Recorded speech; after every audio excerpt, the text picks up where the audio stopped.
सबसे पहले जिस तरीके की तालियां बजी, जिस तरीके का क्रेज है, और मैं आपसे अभी कह भी रही थी, people are crazy for you. ये स्टारडम, ये लोगों की चाहत, ये लोगों का प्यार कितना अलाइव फील करवाता है किसी भी सेलिब्रिटी को, and specially with you. I think जब भी काम करते हैं तो आप चाहते हैं कि लोग आपके काम को सराहें, आपको पसंद करें और खुश हों आपके काम को देख के।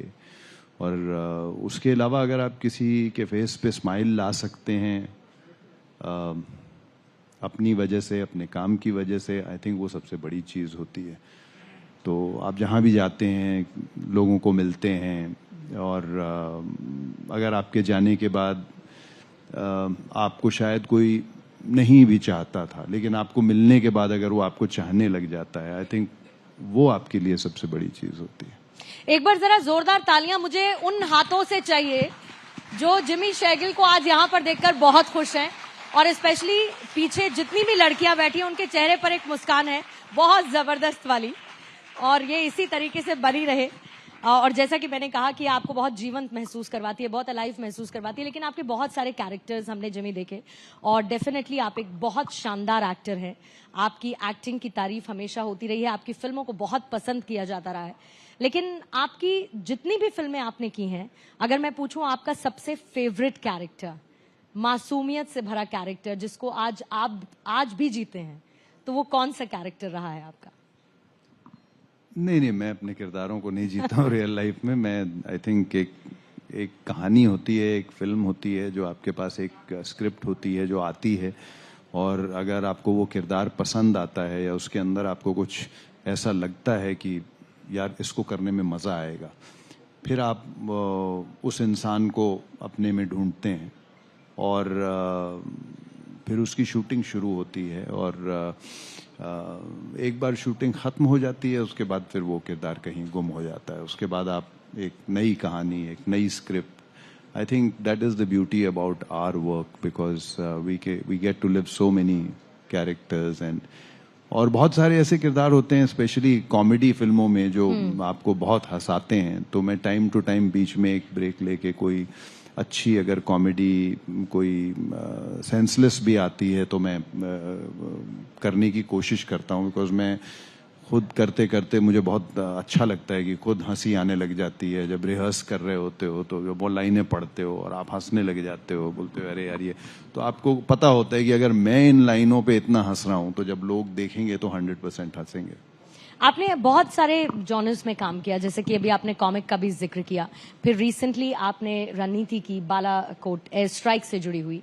जाहिर है कि उसके कुछ बहुत स्पेशल मोमेंट्स या स्पेशल एक्सपीरियंसेस रहे होंगे, जिनको अगर आप हमारे साथ शेयर करना चाहें तो मेरे पास जब वो स्क्रिप्ट आई थी तो मेरी रिजर्वेशंस थी। मैंने एक्चुअली उन प्रोड्यूसर्स के साथ, स्फीयर ओरिजिन के साथ पहले एक प्रोजेक्ट पे काम किया था, और मेरा एक्सपीरियंस बहुत अच्छा था उनके साथ काम करने का। योर ऑनर करके एक सीरीज़ थी, जो एक इजरायली सीरीज़ से उनके कॉपीराइट्स लेके हम लोगों ने यहाँ पे उसका योर ऑनर बनाया, और अमेरिका में एबीसी ने लेके ब्रायन क्रैंस्टन के साथ same thing was made in American this thing, and Asia के सारे राइट्स हम लोग के पास थे। तो बहुत अच्छा एक्सपीरियंस रहा था उनके साथ काम करने का, and they were coming up with this particular series, क्योंकि इसके ऊपर वो कई सालों से रिसर्च कर रहे थे, काफ़ी टाइम से। और माय फर्स्ट रिएक्शन वाज कि यार इतने लोग बना रहे हैं, इतने लोग सब कुछ कर रहे हैं, और सेम चीज़ के ऊपर, तो वो फिर वो उस चीज़ को आप एक तरीके से, उस मुद्दे को आप डाइल्यूट कर देते हो। लेकिन जब उन्होंने कहा कि नहीं, आप डायरेक्टर से मिलिए, राइटर से मिलिए और बताएंगे, और जब उन्होंने वो सारी चीज़ें बताई, and I had tears in my eyes, और रोंगटे आपके खड़े हो गए। मैंने कहा यार ये तो इंटरेस्टिंग लग रहा है, किसी ने कुछ अलग मेहनत की। That is why today I think जिस प्लेटफॉर्म पे वो सीरीज़ है, वो उनका सबसे बड़ा शो है और सबसे लव्ड शो है वो, बिकॉज कहीं ना कहीं एक ह्यूमन टच जो है वो उसको देने की कोशिश की है, ना कि उसको फिल्मी बनाया गया है। तो कुछ ऐसे प्रोजेक्ट्स होते हैं जो इनिशियली जब आपको उसके बारे में कोई दो लाइनें बताता है तो योर फर्स्ट रिएक्शन इज यार नहीं, but then finally when you hear the whole story or read the whole script, वो आपका नजरिया चेंज कर देते हैं। मैंने आपका एक इंटरव्यू सुना इसी फिल्म को लेकर, और क्योंकि मैंने आपसे एक्सपीरियंसेस का जिक्र किया, तो आपके लिए कुछ बहुत टफ मोमेंट्स भी थे, और स्पेशली जहां पर आप इमोशनली बहुत कनेक्ट हुए चीजों के साथ।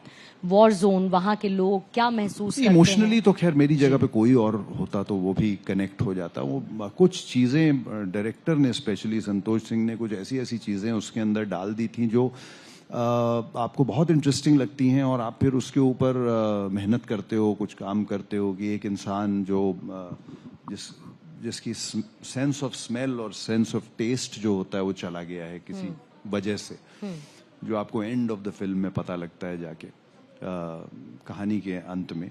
बट वो सारी चीजें जो थी वो मुझे बहुत इंटरेस्टिंग लगी थी, और वो थोड़ा सा एक, जैसे मैं कहूँगा कि इतने बड़े लोग ये जो एजेंसीज में काम करते हैं, इतने बड़े काम करते हैं, लेकिन ये कभी सामने नहीं आते, इनके चेहरे कभी पब्लिक में एज ए हीरो नहीं आते, ये आर बिहाइंड द सीन्स, और ये पर्दे के पीछे रहते हैं, और ये किस टाइप के होते हैं, कितने साधारण, कितने नॉर्मल।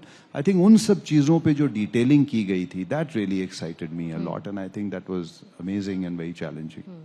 क्या आप भी ऐसा महसूस करते हैं कि स्टारडम की लाइफ पहले के कंपैरिजन में शायद पहले ज्यादा हुआ करती थी, आज की डेट में बहुत शॉर्ट लिव्ड होती है, या सोशल मीडिया का जमाना है इसीलिए कुछ समय तक ठहर जाती है? आपको लगता है कि कुछ फर्क है पहले के स्टारडम में और अब के स्टारडम में, या फिर एक एक्टर की लाइफ के जो वो पर्दे पर जीता है उसके?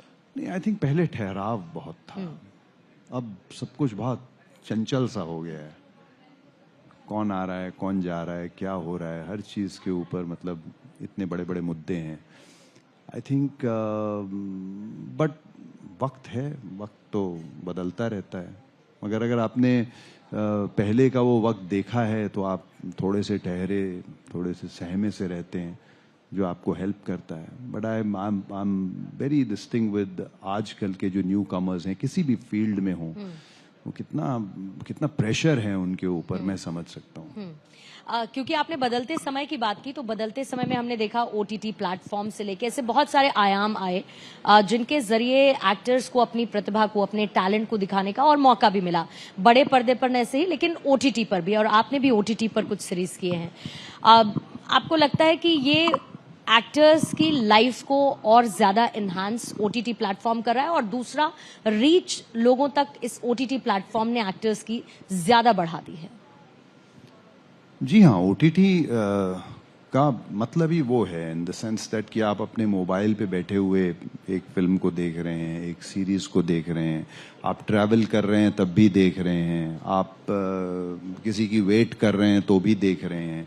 तो वो एक सहूलियत जो है वो आपको मिल गई है। शायद आप पहले थिएटर्स नहीं जाते थे और फिल्में मिस हो जाती थी आपकी, लेकिन अब ओटीटी की वजह से आप कहीं ना कहीं मजबूर हो गए कि अभी आपके दोस्त ने कहा यार ये वाली पिक्चर जरूर देख लेना, तो चलते फिरते में आप वो पिक्चर देखते हैं। वो पिक्चर देखने के बाद एक और सजेशन आपको मिल जाती है कि बिकॉज आपने ऐसी पिक्चर देखी थी तो ये वाली भी देख लीजिए, तो वैसे करके आपको एक लत लग जाती है। तो उस टाइप की वो चीज़ है, और बहुत अच्छा है फॉर एक्टर्स, टेक्नीशियंस, डायरेक्टर्स, सबके लिए एक बहुत अच्छा प्लेटफॉर्म मिल गया। आई थिंक ओटीटी, मैं तो हमेशा कहता हूँ कि कोरोना वायरस के टाइम पे जिस तरीके से थिएटर्स की हालत थी, सब कुछ था, कोरोना वायरस ने इंडस्ट्री के कितने ही लोगों को जो है वो एम्प्लॉयमेंट दी, सारा कुछ किया, क्योंकि वो सीरीज चल रही थी और लोगों के लिए एक नई चीज़ थी वायरस के अंदर, कि ये जब कोरोना वायरस आया था कि ये ओटीटी प्लेटफॉर्म एक बहुत बड़ा बूम आया उसकी वजह से, उससे पहले इतना नहीं था। घर पे लोग बैठे हुए थे तो they got hooked on to Netflix, they got hooked on to other platforms, और उससे लोगों को लगा कि ये ओटीटी सीरीज जो हैं ये और बननी चाहिए, और एक बूम आया जिसकी वजह से बहुत सारे एक्टर्स, बहुत सारे टेक्नीशियंस और जो हमारे वर्कर्स होते हैं फिल्म इंडस्ट्री के अंदर, उनको बहुत सारी एम्प्लॉयमेंट मिली, which is a great thing. मगर एंड में अगर आप मुझसे पूछेंगे कि मेरा फेवरेट क्या है, it will always be the silver screen. मैं इसमें आया ही इसलिए था कि बड़े पर्दे पे जो मजा होता है किसी चीज को देखने का, वो कहीं और नहीं होता है। और it will always be my first love. और ये मजा आगे हम आपके अपकमिंग प्रोजेक्ट्स में कहाँ देखेंगे? अब आएंगी फिल्में जो हैं, there lot of them are ready and as and when the announcements will come. अभी रिसेंटली हमारी फिर आई हसीन दिलरुबा रिलीज हुई है, बहुत पसंद आ रही है नेटफ्लिक्स के ऊपर लोगों को. और अब आने वाली फिल्मों की जैसी अनाउंसमेंट्स होंगी, because they are almost complete, so जैसे जैसे होती रहेंगी पता चलता रहेगा. बिल्कुल, और हम चाहते हैं कि हमारी एसोसिएशन और आपका बड़े पर्दे पर ये एसोसिएशन इसी तरीके से बनता रहे, लोग मुस्कुराते रहें आपको देखकर, आपकी एक्टिंग की तारीफ करते रहें. एक बार जोरदार तालियां जिमी शेरगिल के लिए, आज हमारे बीच में मौजूद हैं. Thank you so much Jimmy for joining us. Thank you very much. Thank you so much, Bharat 24, and thank you all for having me here and making me so comfortable. I'm sure कि next time हम लोग को और मजा आए अगले programme में. So बड़ी जल्दी मिलते हैं. And thank you so much. Thank you, Manoj bhai. Thank you. Thank you so much, Jimmy.